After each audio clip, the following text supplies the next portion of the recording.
ಪಶ್ಚಿಮ ಬಂಗಾಳ ವಿಧಾನಸಭೆಯ ಎರಡನೇ ಹಂತದ ಚುನಾವಣೆಗೆ ಪ್ರಚಾರ ಬಿರುಸುಗೊಂಡಿದ್ದು ಎಲ್ಲ ರಾಜಕೀಯ ಪಕ್ಷಗಳ ನಾಯಕರು ರಾಜ್ಯಾದ್ಯಂತ ಸಂಚರಿಸಿ ರೋಡ್ ಶೋಗಳು ಚುನಾವಣಾ ಸಭೆಗಳ ಮೂಲಕ ಮತದಾರರನ್ನು ಸೆಳೆಯಲು ಎಲ್ಲ ಪ್ರಯತ್ನಗಳನ್ನು ನಡೆಸುತ್ತಿದ್ದಾರೆ.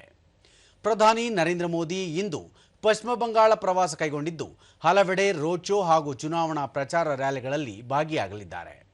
ಮಧ್ಯಾಹ್ನ ಠಾಕೂರ್ ನಗರದಲ್ಲಿರುವ ಮಥುರಾ ಠಾಕೂರ್ ಮಂದಿರಕ್ಕೆ ಭೇಟಿ ನೀಡಲಿರುವ ಪ್ರಧಾನಿ ಅವರು ದೇವರ ದರ್ಶನ ಹಾಗೂ ವಿಶೇಷ ಪೂಜೆಯಲ್ಲಿ ಪಾಲ್ಗೊಳ್ಳಲಿದ್ದಾರೆ.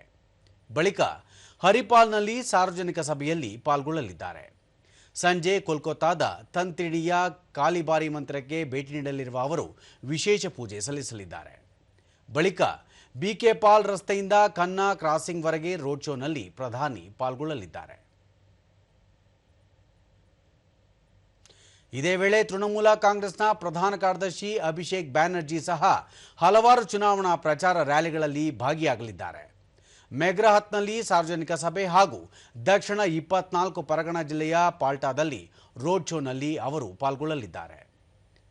ಸಿಪಿಐಎಂ, ಕಾಂಗ್ರೆಸ್ ಮತ್ತು ಸಿಎಸ್ಎಫ್ ಸಹ ಇಂದು ರಾಜ್ಯಾದ್ಯಂತ ಸರಣಿ ರ್ಯಾಲಿಗಳು ಹಾಗೂ ರೋಡ್ ಶೋಗಳನ್ನು ಆಯೋಜಿಸಿವೆ.